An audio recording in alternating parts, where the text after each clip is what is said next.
Okay, welcome back mga scalper. Another technical analysis for BTC. And wag na nga nating patagalin pa. Daily time frame is a green candle and above average yung volume.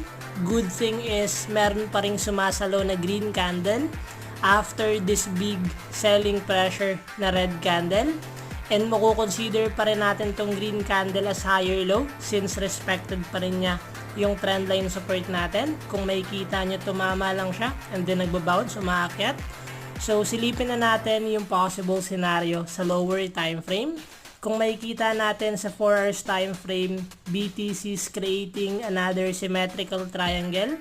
So what we expect sa ganitong scenario is we will wait sa mga breakout ng key level natin. Kung dito ba sa trendline resistance to continue yung uptrend momentum or breaking this trendline support